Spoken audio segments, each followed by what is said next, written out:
The late afternoon sun cast long shadows over Lexington, Kentucky, painting the streets in hues of orange and gold. Officer Brian Calloway adjusted his rearview mirror as he idly scanned the passing traffic from his patrol car. His partner, Officer Megan Torres, sat beside him, scribbling notes from their previous call, her focus divided between her notepad and the occasional chatter on the police radio. The two had been patrolling Ashland Avenue, an area where the city's modest family homes gradually gave way to upscale condos and luxury townhouses. It was the kind of place where wealth and status determined who belonged and who didn't. Brian's sharp gaze landed on a sleek black sedan rolling smoothly down the street, the polished exterior gleaming under the fading sunlight. Behind the wheel sat a black woman, her hair styled into a neat bun, her fitted navy blue suit hinting at a profession of high stature. She carried herself with confidence, shoulders squared, posture upright, an air of certainty in her movements. And yet, something about her irritated him. His lip curled in disdain. "Look at that," he muttered, tapping his fingers against the steering wheel. "Fancy car, expensive clothes. I bet she's up to something." Megan barely glanced up from her notes. "She's not speeding. She hasn't violated any laws," she replied cautiously. "What's the problem?" Brian scoffed. "Come on, Torres, a black woman in a car like that? Doesn't fit, does it?" His fingers flicked on the patrol lights, sending red and blue flashes into the evening air. Megan sat up straighter, her stomach twisting in discomfort. "Brian, are you serious? We don't have probable cause." Brian shot her a smirk. "Stay back, rookie. Let me handle this. I know a suspect when I see one." The patrol car pulled up behind the sedan as the driver signaled properly before pulling to the curb. Inside the vehicle, Camille Harrington exhaled slowly, her hands steady on the wheel. She had been through this before, too many times. Her breath remained measured as she adjusted the gold bracelet on her wrist, the one her late mother had given her, a silent reminder to keep her composure. Megan followed Brian toward the driver's side, her heart pounding. Something about this didn't feel right. Brian's stance, his demeanor, it was more than standard police procedure, it was targeting. The window lowered, revealing Camille's composed yet wary expression. Her dark brown eyes flickered between the two officers, absorbing every detail. She had been a litigator for over a decade, knew the law inside and out. Yet that knowledge had never shielded her from moments like this. "Good evening, officers," Camille said evenly. "Is there a problem?" Brian leaned against the car door, his shadow stretching across the interior. His fingers hovered near his holster, a deliberate, silent threat. "License and registration," he snapped, ignoring her question. Camille's jaw tightened, but she kept her movements slow, deliberate. She reached for her bag, careful to keep both hands visible, and pulled out her documents, placing them gently on the dashboard before sliding them toward Brian. Megan watched closely, noting the slight tremor in Camille's fingers. Not fear, control. A woman who knew the game being played but wasn't going to give them an excuse to escalate it. Brian scanned the ID, his brow furrowing slightly. "Camille Harrington," he read aloud, almost mockingly.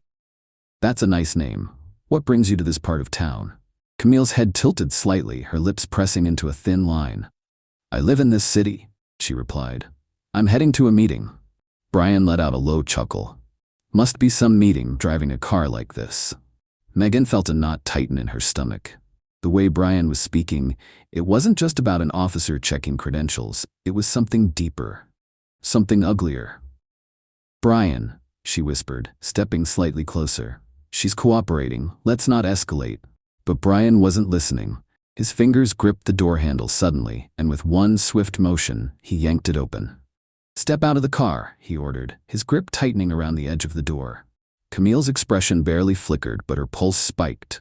"Is there a reason for this?" she asked, her voice still calm but firmer now. Brian's smirk widened. "I said step out." Megan's heart pounded violently in her chest as she watched Camille unbuckle her seatbelt and step onto the pavement. Her movements remained careful, practiced. Brian's hand shot out, grabbing her arm with unnecessary force. Camille stumbled slightly, but caught herself against the doorframe, straightening her jacket with quiet dignity. "That's enough," Megan blurted out, stepping forward. "She hasn't done anything wrong." Brian turned sharply, his glare cutting through the tension. Stay out of this, rookie. Camille squared her shoulders, locking eyes with Brian. This is harassment, she said, her voice steady, and I know my rights. Brian leaned in, his voice a low, smug whisper. Out here, rights are what I say they are. Megan felt her stomach churn. This wasn't just another routine stop, this was something much more dangerous, and she knew in that moment that things were about to get worse.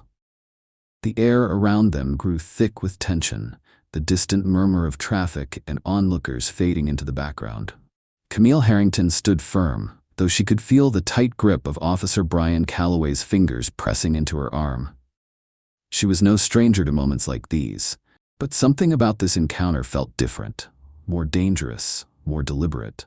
Her instincts, honed over years in the courtroom, told her that this was about power, not justice.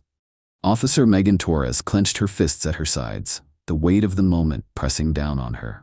She had trained for this job, studied the law, believed in justice. But this wasn't justice. This was targeting. Brian, let go of her, Megan demanded, her voice shaking but resolute. Brian barely spared her a glance, his grip tightening instead. I told you to stay out of this, rookie, he hissed, his voice dripping with condescension.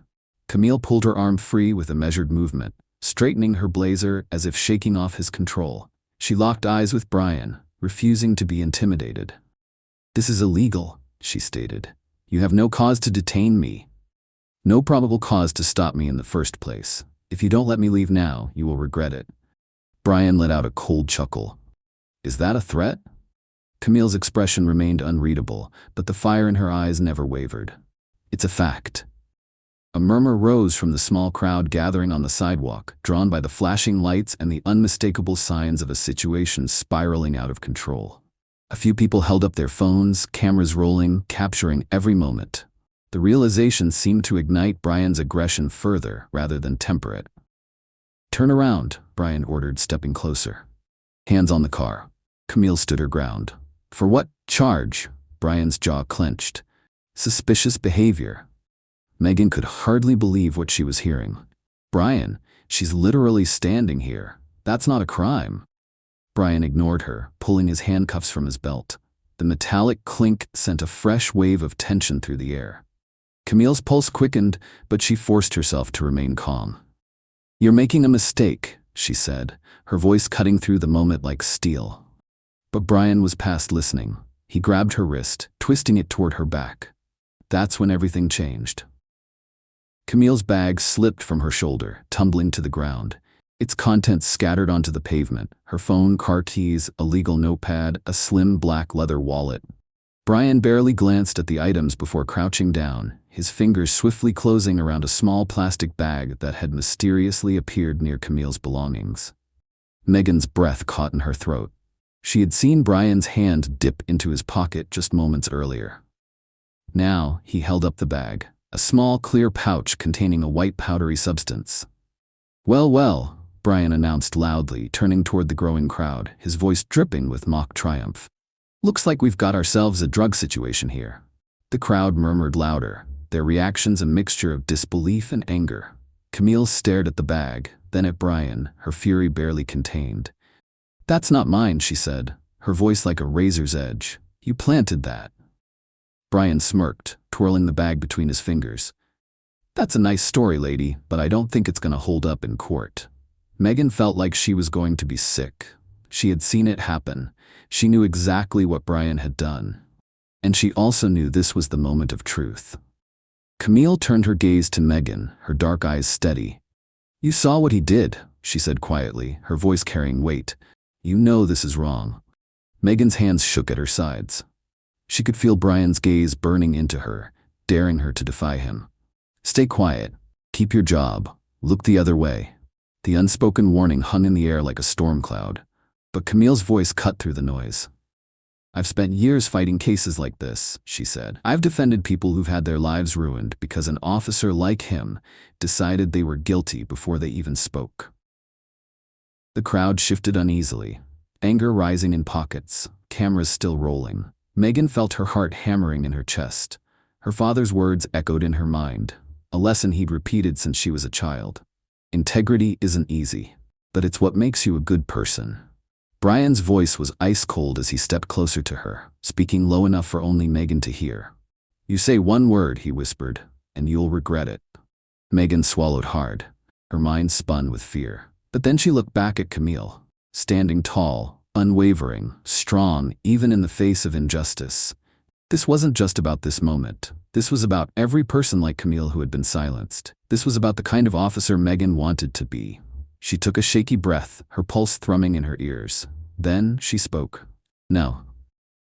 The word came out small at first, but then it grew in strength.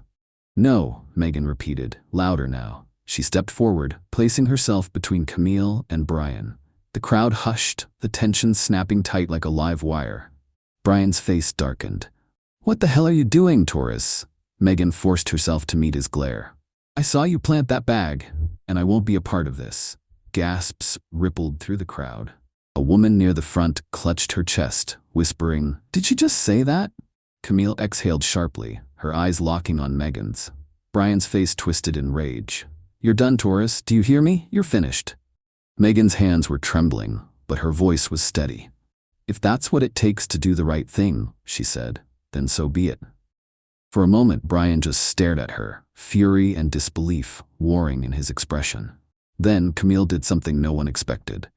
She reached into her inside blazer pocket, moving slowly and deliberately. The crowd held their breath. With one fluid motion, she pulled out a leather badge holder and flipped it open. A golden emblem gleamed under the streetlights. "My name is Captain Camille Harrington," she announced, her voice ringing clear. "I'm the new commanding officer for this precinct." Brian staggered back, his mouth opening and closing like a fish out of water. Megan felt the world shift beneath her feet. For the first time that evening, Brian Calloway looked afraid. And Megan knew justice was finally turning in the right direction. For a moment, there was only silence. The crowd that had gathered, the flashing lights reflecting off car windows, the tension thick in the air, everything stood still in the wake of Captain Camille Harrington's revelation. The badge gleamed in the streetlights, a symbol of the authority Brian Calloway had so carelessly disregarded. His smirk faltered, his arrogance suddenly replaced by something else: panic. Megan Torres felt her heart racing. She had stood her ground, had called out a superior officer in front of a crowd, and now, with Camille's badge exposed, it was clear just how badly Brian had miscalculated. He had assumed she was just another black woman to be controlled, humiliated, and discarded. Instead, he had attempted to frame his own superior officer. Camille watched Brian closely, her expression unreadable. "You didn't even bother to ask who I was," she said, her voice steady but sharp. "You saw a black woman in a nice car and decided I must be a criminal." Brian's hands twitched at his sides, his bravado crumbling by the second. I didn't know," he stammered. You didn't identify yourself." Camille's jaw tightened. "Because I didn't have to," she interrupted. "Because that's the whole point.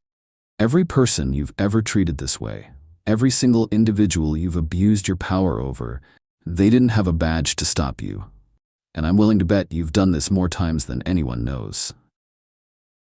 The murmurs in the crowd grew louder. People shifted, cameras held steady, the reality of what was unfolding sinking in. Camille could see the wheels turning in Megan's head, the way her partner's stance had shifted, how her fingers still trembled from the weight of what she had just done. This was bigger than one bad cop. This was about accountability. Megan finally found her voice. "Captain Harrington, I should have spoken up sooner," she admitted, her voice laced with regret. "I saw what he did. I saw him plant that evidence. I hesitated, but I won't anymore." Camille nodded, recognizing the guilt and fear in Megan's expression, but also something more: courage. "You did the right thing," she said, "and I won't forget it." Brian scoffed, shaking his head as if trying to regain control. "This is ridiculous," he muttered, his voice losing its usual confidence. "You can't prove anything." Megan spun on him, her voice firm. "I'm your proof." Brian turned to face her fully, his face twisting with something between rage and disbelief. "You think this will save your career?" he sneered. "You're finished, Torres. They'll eat you alive for this." But Megan stood taller. "I don't care about my career if it means being complicit in this," she shot back. "You planted evidence, you lied, you used your badge to terrorize someone. And you're right, I should have spoken up sooner." But I'm speaking up now. The crowd reacted with a growing wave of support. Some clapped, others shouted words of encouragement. Someone in the front yelled, "That's how you do it." Camille took a step forward, her stance unshaken. "Officer Calloway," she said, her voice commanding, "hand over your badge and gun." Brian's mouth opened in protest, but Camille wasn't finished. "You are suspended effective immediately, pending an internal investigation," she continued. "I'll be making sure this case is reviewed at the highest level. And believe me, Officer Calloway, there will be consequences." Brian's face turned red, his breath coming faster. "You're making a mistake," he spat. "You don't know what it's like out here. We do what we have to do." Camille's eyes flashed with anger, but her voice remained controlled. "What you did had nothing to do with keeping people safe," she said. "You saw power and decided to abuse it." Brian's fingers hovered near his belt, his muscles tensed as if debating whether to push this moment even further. Megan's hand instinctively moved toward her own holster, but Camille held up a hand. "Don't," she warned, her voice like steel. Brian let out a harsh breath and yanked his badge from his chest, throwing it on the ground at Camille's feet. His holster followed a second later, the metal clinking as it landed beside the badge. Camille didn't flinch. She simply stared at him, unblinking. "Consider yourself lucky," she said, "because after what you did tonight, you should be in handcuffs." The words hung in the air, a final hammer of justice. A second police car pulled up, lights flashing. Two officers stepped out, scanning the crowd, confusion evident in their expressions. Camille turned to them. "Escort Officer Calloway to the precinct. He's under internal investigation." The two officers hesitated but nodded, stepping toward Brian. Brian looked at Camille, at Megan, at the growing crowd that was watching his downfall unfold in real time. He could no longer hide behind his badge. He had lost control of the story. "You'll regret this," he said, his voice low and seething. Camille didn't even blink. "No," she replied, "but you will." As Brian was led toward the patrol car, Megan let out a slow, shaky breath, the reality of the moment crashing down on her. Camille turned to her. "You okay?" Megan swallowed hard, then nodded. "I think so." Camille gave her a small nod, her expression softening for the first time. "Then let's make sure this never happens again." Megan met her gaze, and for the first time since joining the force, felt like she was truly standing on the right side of the law. This wasn't just about tonight. This was about every person who had been silenced before them, and they were done being silent. As Officer Brian Calloway was led away, the atmosphere remained charged, the crowd still murmuring in disbelief. The gravity of what had just happened lingered in the air. This wasn't just about one corrupt cop being exposed. This was about a system that had allowed him to operate unchecked for years. Captain Camille Harrington knew this was only the beginning. Suspending Calloway was necessary, but it wasn't enough. There were deeper issues at play, and she intended to expose them. Megan Torres still stood beside her, arms crossed tightly over her chest. The adrenaline of the moment was starting to wear off, replaced by something heavier, the realization of what she had done. She had spoken out against a fellow officer, someone with power and connections, and she knew there would be backlash. Camille noticed Megan's tension and spoke in a measured tone. "You did the right thing," she reassured her. "But you need to understand, this is bigger than Calloway. He's a symptom of a larger problem." Megan exhaled sharply. "I know," she admitted, her voice barely above a whisper. "I've seen things. I've looked the other way. I told myself it wasn't my place to challenge it." Camille studied her closely, then nodded. "And now?" Megan swallowed hard before answering. "Now I see it for what it is, and I don't want to be part of a system that protects people like him." The words hung in the air, raw and real. Just then, a familiar voice cut through the crowd. Captain Harrington, Sergeant Daniel Fletcher, a veteran officer with over 2 decades of experience, approached with an expression caught between concern and something unreadable. "We need to talk." Camille gave him a steady look. "I figured as much," she replied. Fletcher motioned toward the side of the street, away from the lingering onlookers. Megan followed instinctively, unable to shake the feeling that this conversation was going to determine what came next. Once they were out of earshot, Fletcher folded his arms. "This thing with Calloway, it's bad. Camille raised an eyebrow. It's bad for him, she corrected. It's bad for the department that let him operate like this. And if you're here to tell me to sweep it under the rug, save your breath. Fletcher sighed. You know that's not what I'm saying. But you also know how this works. The brass, they don't like headlines, and right now, you've made us a headline. Camille's jaw tightened. Good, because this department needs to be held accountable. Tell me, Sergeant, how many complaints has Calloway had over the years? How many times has he been investigated just to have nothing come of it? Fletcher's silence spoke volumes. Megan stepped forward, finding her voice. Sir, if we ignore this, we're part of the problem. That's why officers like Calloway think they can get away with this. Fletcher exhaled, shaking his head. You think I don't know that? But I also know this isn't going to go the way you think. There are people who will fight to protect him, to protect all of this. Camille didn't waver. Then let them fight, she said. Because I won't stop until real change happens. Fletcher studied her for a long moment, then finally nodded. All right, but just be ready for what comes next. This is far from over. Camille already knew that, and she wasn't backing down. The following morning, Captain Camille Harrington walked into the precinct with a steely resolve. The night had been restless, her mind racing through the possible fallout from suspending Officer Brian Calloway. She had no illusions.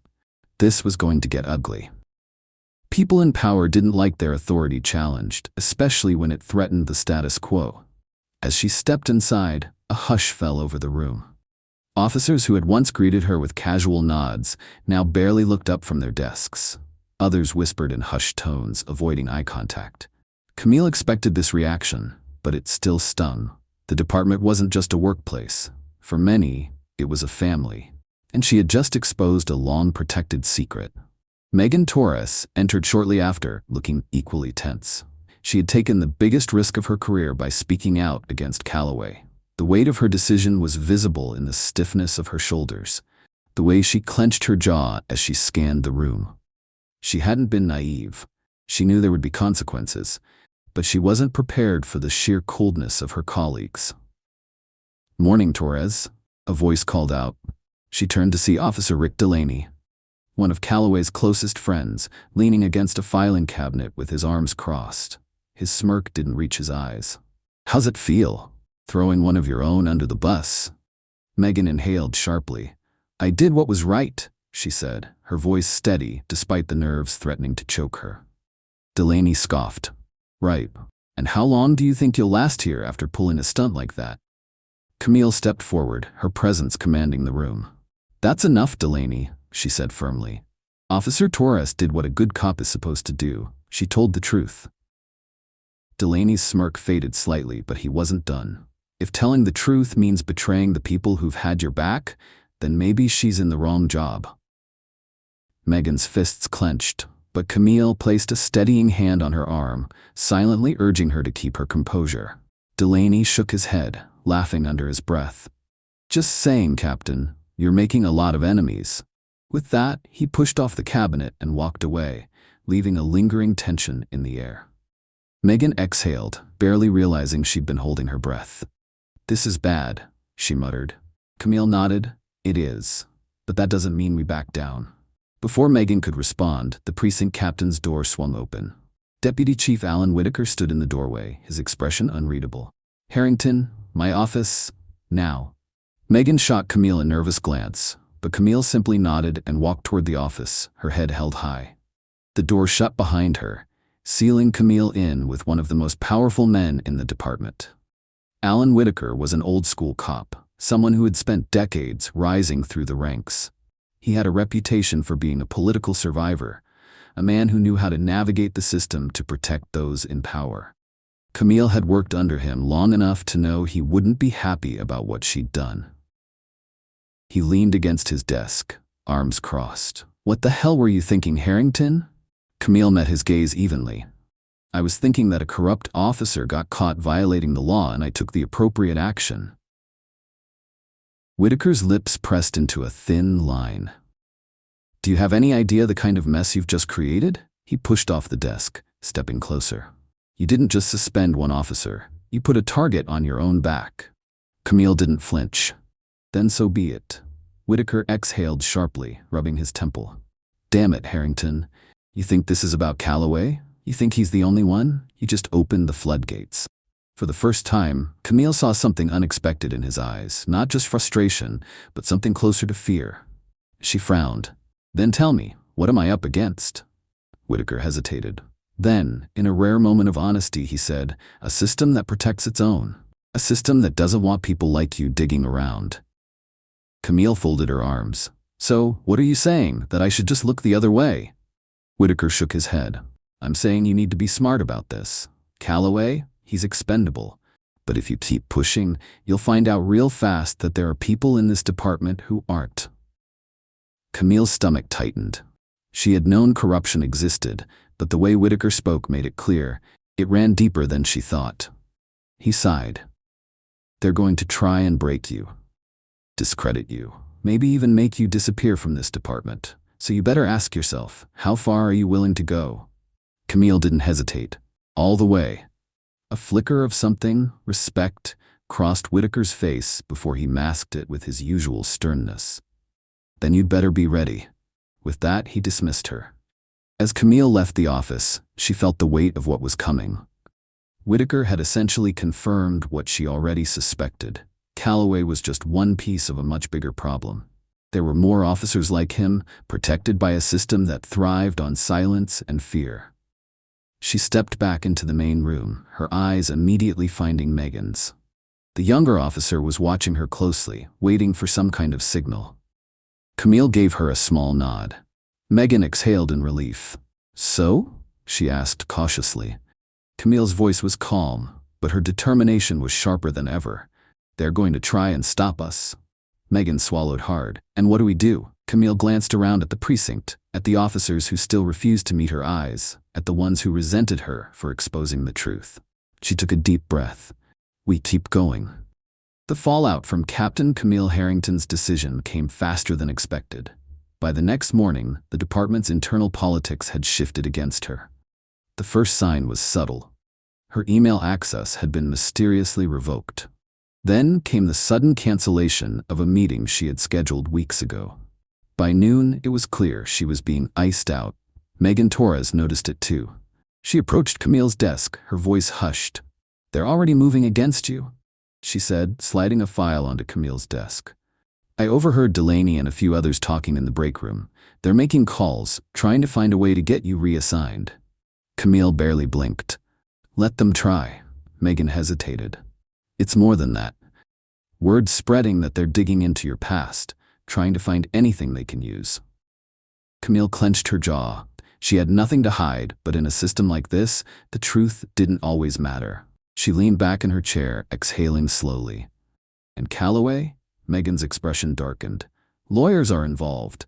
He's fighting the suspension, claims he's being unfairly targeted. Camille laughed bitterly. Unfair? That's rich. Megan lowered her voice further. And there's something else. An anonymous complaint was filed against you this morning. Camille went still. For what? Megan shook her head. They won't say. Just that concerns have been raised about your leadership. Camille's stomach churned. They were laying the groundwork. If they couldn't intimidate her, they would try to discredit her. She straightened, her voice steady. Let them investigate. I have nothing to hide. Megan studied her, admiration flickering in her eyes. You're not backing down, are you? Camille met her gaze. No. And neither should you. Megan nodded resolutely. She had made her choice the moment she stood against Calloway. The walls were closing in, but Camille wasn't going anywhere. If they wanted to come for her, they'd have to do it in the light of day. By the afternoon, the department was in chaos. What had started as whispers in the break room had erupted into full-blown controversy, spilling beyond the precinct walls and into the public sphere. The video of Officer Calloway's misconduct had gone viral, spreading across social media like wildfire. News outlets picked it up, framing the incident as yet another example of systemic abuse within law enforcement. Camille watched the news coverage in silence from her office, her expression unreadable. She had expected fallout, but not this fast. The mayor's office was demanding answers and public outcry was growing. Protesters had begun gathering outside the precinct, their signs stark and unrelenting. Accountability now, Justice can't wait. No more corruption. Megan stepped into the office, her phone in hand. "You've seen the numbers?" she asked. "The department's getting flooded with calls. And Calloway? He's done. There's no way they can protect him now." Camille exhaled. Good. But she knew this was just the beginning. The department would try to distance itself, pretend Calloway was a lone bad apple. But the public wasn't buying it. They weren't just calling for Calloway's removal. They were calling for reform. And Camille was ready to make sure they got it. As the sun dipped below the skyline, Camille sat at her desk, sifting through stacks of legal documents, reports, and public complaints against the department.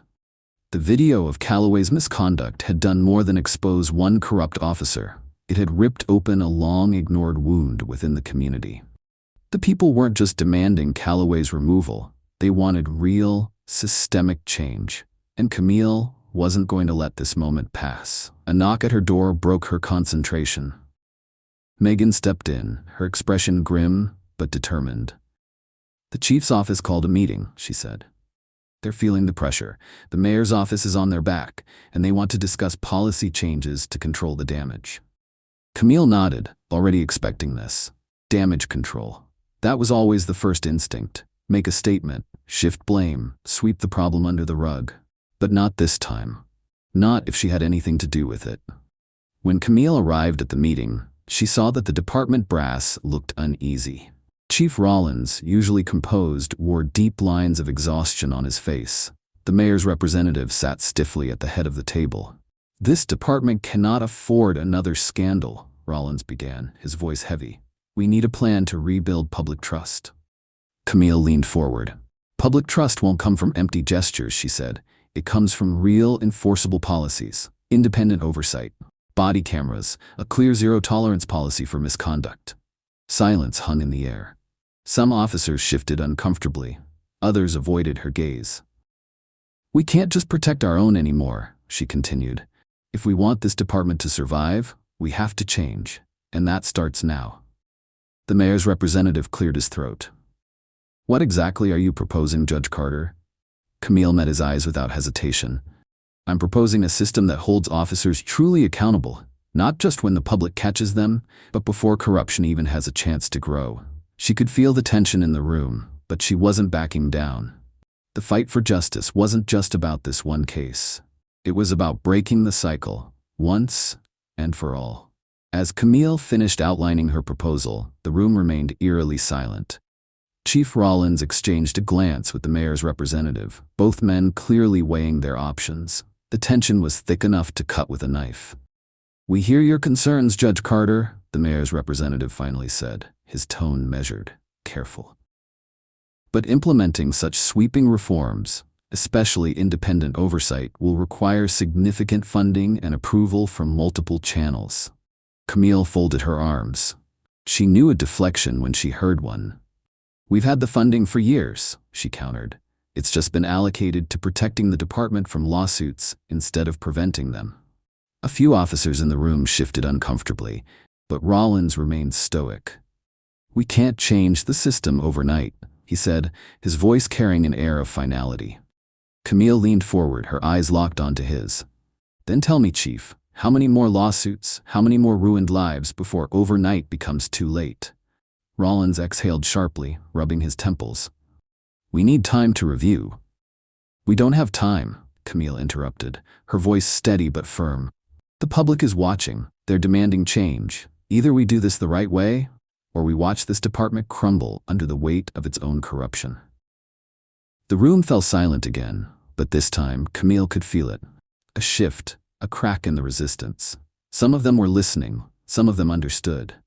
The battle wasn't won yet, but she had planted the seed, and she wasn't going anywhere. As Camille stepped out of the meeting, the crisp morning air filled her lungs. The battle was far from over, but for the first time, she felt a shift in the right direction. Change, real change, wasn't immediate. It was built step by step, moment by moment. She pulled out her phone and saw a flood of messages. Community leaders offering support, fellow judges expressing admiration, and citizens thanking her for standing up when so many before had stayed silent. The weight of responsibility sat heavy on her shoulders, but she welcomed it. As she walked down the courthouse steps, she spotted Officer Emily Carter standing nearby, looking hesitant. Camille met her gaze, nodding in acknowledgement. Emily stepped forward. "I want to help," she said, her voice carrying both uncertainty and determination. Camille studied her for a moment, before offering a small smile. "Then let's get to work."